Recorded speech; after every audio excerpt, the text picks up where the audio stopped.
పాలు అంటే అన్ని జంతువులను వదిలేసి అడవిలో ఉన్న అడవి దున్నల్ని అన్ని పాలిచ్చి ఉన్న జంతువులు అన్ని జింకలన్నీ పాలిస్తాయి. కానీ ఏది మానవుడి దగ్గర చేర్చుకోకుండా ఒక ఆవుని ఎందుకు చేర్చుకున్నాడు చెప్పంటారా? ఆవుకి పాలు ప్రొడక్షన్ ఎక్కువ, ఆవుకి పాలు ఎక్కువ వస్తాయి. సో ఆ ఎక్కువ పాలు దూడ తాగితే చచ్చిపోద్ది, లేదా ఉండిపోతే పొదుగు కుళ్ళిపోతుంది, జబ్బు చేసేస్తుంది. అందుకు 2 సన్నకట్లు దూడ తాగాలి, 2 సన్నకట్లు మనం తాగాలి.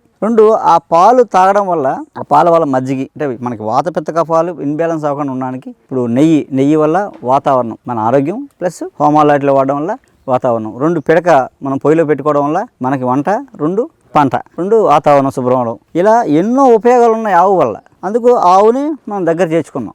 మీ పూర్వీకులు ఏం చేశారు? మీ తాత, అమ్మమ్మ, తండ్రి వాళ్ళందరూ ఏం చేశారు? వాళ్ళు బాగోలేదా? వాళ్ళందరూ పాలు తాగలేదా? మనకన్నా బాగున్నారా? వాళ్ళకైనా గ్యాస్ట్రిక్లు ఉన్నాయా? వాళ్ళు మజ్జిగ తాగారు కదా, నెయ్యి తిన్నారు కదా, హార్ట్ అటాక్లు ఉన్నాయా? నువ్వుల నూనె తాగారు కదా, ఏమైనా ఉన్నాయా? నేతి గారెలు తిన్నారు కదా, అంటే గారెలు నేతిలో ముంచుకుని తిన్నారు కదా, ఏమైనా గుండె జబ్బులు వచ్చాయా? ఏం లేదు కదా. ఒబెసిటీ ఉందా? లేదు కదా. ఎందుకు లేదు? సో అవే వాటికి ఆ జబ్బులు రాకుండా చేసేవి. కొవ్వుకు విరుగుడు అలా మనం అవన్నీ తిన్నాం కాబట్టి బాగున్నారు. అందుకని మన పూర్వీకులు ఏం వెరువులు కాదు, సైంటిస్టులు.